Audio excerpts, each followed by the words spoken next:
পিছদিন মুখ্যমন্ত্ৰী হিমন্ত বিশ্ব শৰ্মাৰ নিৰ্বাচনী সভা অখিল গগৈৰ সৈতে নিশা বাৰ্তালাপ হোৱা বুলি চলি থকা চৰ্চালৈ মুখ্যমন্ত্ৰী হিমন্ত বিশ্ব শৰ্মাই বিশেষ মন্তব্য কৰিবলৈ অস্বীকাৰ কৰে। এনডিএত বৰ্তমান UPPL নাই। এনডিএ মানে BPF বিজেপি। BTCত উন্নয়নৰ বাবে BPF একেলগে থাকিব লাগিব। UPPLে পৃথকে যিহেতু নিৰ্বাচনত অৱতীৰ্ণ হৈছে। প্ৰতিকূল বতৰৰ মাজতে নিৰ্বাচনী প্ৰচাৰ চলাই বিজেপিত প্ৰাৰ্থী অৰূপ কুমাৰ দেৰ জয় নিশ্চিত বুলি কয়। গোলকগঞ্জত আজি নিৰ্বাচনী সভা বাতিল কৰিলেও গৃহমন্ত্ৰী অমিত শ্বাহে সমষ্টিটোত নিৰ্বাচনী প্ৰচাৰ চলাব। আজিৰ সভাত BTC প্ৰধান হাগ্ৰামা মহিলাৰী, কেন্দ্ৰীয় মন্ত্ৰী টৌকেন চাহু সহ বহু লোক উপস্থিত থাকে। প্ৰতিকূল বতৰৰ মাজতেই সভাত হাজাৰ হাজাৰ লোকৰ সমাগম হয়।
মহিলাৰী ডাঙৰীয়া আৰু মই নিৰ্বাচনী প্ৰচাৰত অংশ ল'লোঁ।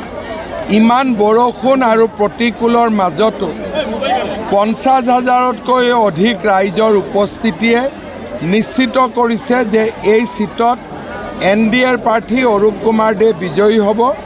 আৰু মই বিশ্বাস কৰোঁ যে BTCৰ 15টা সিটৰ 15টা সিটতে NDA প্ৰাৰ্থী বিজয়ী হ'ব।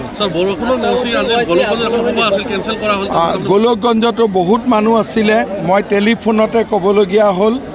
আৰু অৱশ্যে গোলকগঞ্জত কেইদিনমান পিছত ভাৰতৰ গৃহমন্ত্ৰী অমিত শ্বাহ ডাঙৰীয়াও আহিব।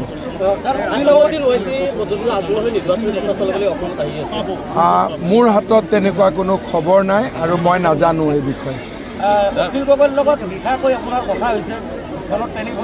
চাওক, এই বিষয়ে মই স্বীকাৰো কৰিব নোখোজোঁ, অস্বীকাৰো কৰিব নোখোজোঁ। মই বিশেষ কথা ক'ব খোজা নাই। এইটো টপিকৰ ওপৰত মই বিশেষ মন্তব্য দিব খোজা নাই। হ'ব। आज हमारे बिजनी में NDA की प्रत्याशी अरूप कुमार दे के लिए मैं और BTC का चीफ हाग्रामा महिलारी दोनों ने प्रचार किया। बरसात की बाद भी 50,000 से ज़्यादा लोग उपस्थित रहा। मैं विश्वास करता हूं कि भारी वोटों से हम बिजनी सीट जीत लूँगे। এইবাৰ তো বহুত সিট ওলাব, কিমান ওলাব গন্তি কৰি তত নাপাম আৰু 20-22টাত হয়তো থাকিব। BTCত বৰ্তমান BPF নোহোৱা হ'ল নেকি? কাৰণ হাগ্ৰামা ডাঙৰীয়া অকল NDA কৈ থাকে, নিজৰ দলৰ নামে নকয়। NDA মানে BPF BJP AGP আৰু য'ত BTC বুলি ক'লে BTC, নাঙল মানে BTC, পদুম মানে BJP, কিন্তু দুইটাই মিলি NDA। বৰ্তমানতো UPPL আমাৰ লগত নাই, তেওঁলোকেতো নিজাকৈ ইলেকশ্যন খেলিছে।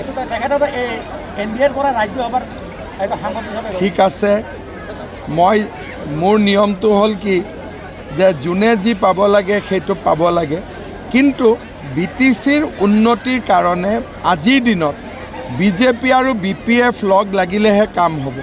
গতিকে বেলেগ দল লগত থাকিলেওতো BTCৰ কাৰণে কাম কৰিব নোৱাৰিম। BTCৰ কাৰণে কাম কৰিবৰ কাৰণে BJP লাগিব, BPF লাগিব, নৰেন্দ্ৰ মোদী লাগিব, হিমন্ত বিশ্ব শৰ্মা লাগিব, হাগ্ৰামা মহিলাৰী লাগিব আৰু BTC ৰাইজক লাগিব। তামোলপুৰত মই এতিয়া গৈ আছোঁ, আমি জিকিম, ভাল ভোটত জিকিম। ছাৰ, এই গৌৰৱ গগৈ নেতৃত্বত যি বিৰোধী ঐক্য হৈছে এইটো ক'ত এতিয়াতো কোনোতে দেখাও পোৱা নাই এইটো ঐক্য ক'ত হৈছে। এইটো ঐক্য কোনেও দেখাও, এইটো এটা এনেকুৱা ঐক্য যাক কোনেও দেখা নাপায়।